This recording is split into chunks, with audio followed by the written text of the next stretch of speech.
আজকের আলোচনার বিষয় use of the right form of the verbs.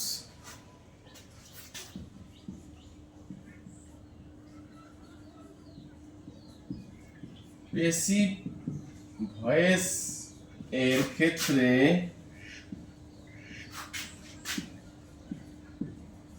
মূল ভার্ব এর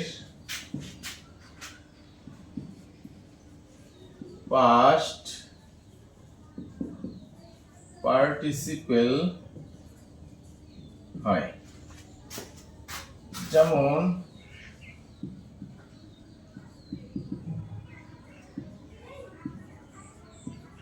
the book was still। এখন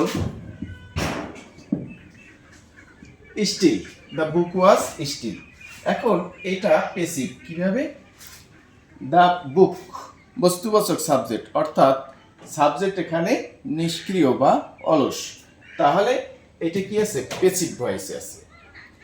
কারণ দ্য বুক ওয়াজ স্টিল, বইটিতে তো চুরি করতে পারে না, বইটি চুরি হয়েছিল, তাহলে পেসিভ ভয়েসে রয়েছে। তাহলে পেসিভ ভয়েসে কি হবে? মূল ভার্বের পাস্ট পার্টিসিপল। কারণ আমরা জানি পেসিভ ভয়েসের ক্ষেত্রে মূল ভার্বের পাস্ট পার্টিসিপল হয়, মূল ভার্বের পাস্ট পার্টিসিপল হয়।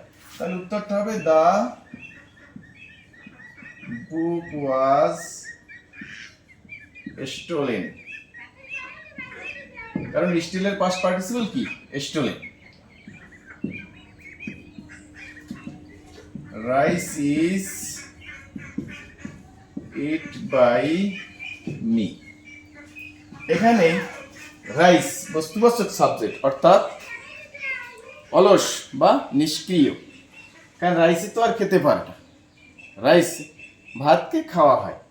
তাহলে পেসিভ ভয়েস, তাহলে পেসিভ ভয়েসে মূল ভার্বের পাস্ট পার্টিসিপল। তাহলে উত্তরটা হবে রাইস ইজ ইটেন।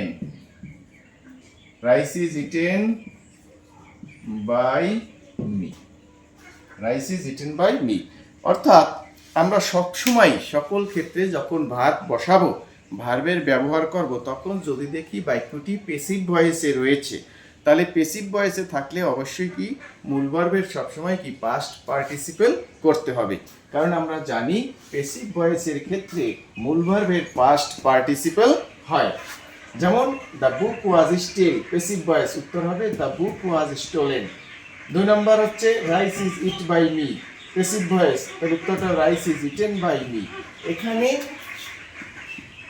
স্টিলের পাস্ট পার্টিসিপল স্টোলেন করা হয়েছে, ইটের পাস্ট পার্টিসিপল কি? ইটেন করা হয়েছে।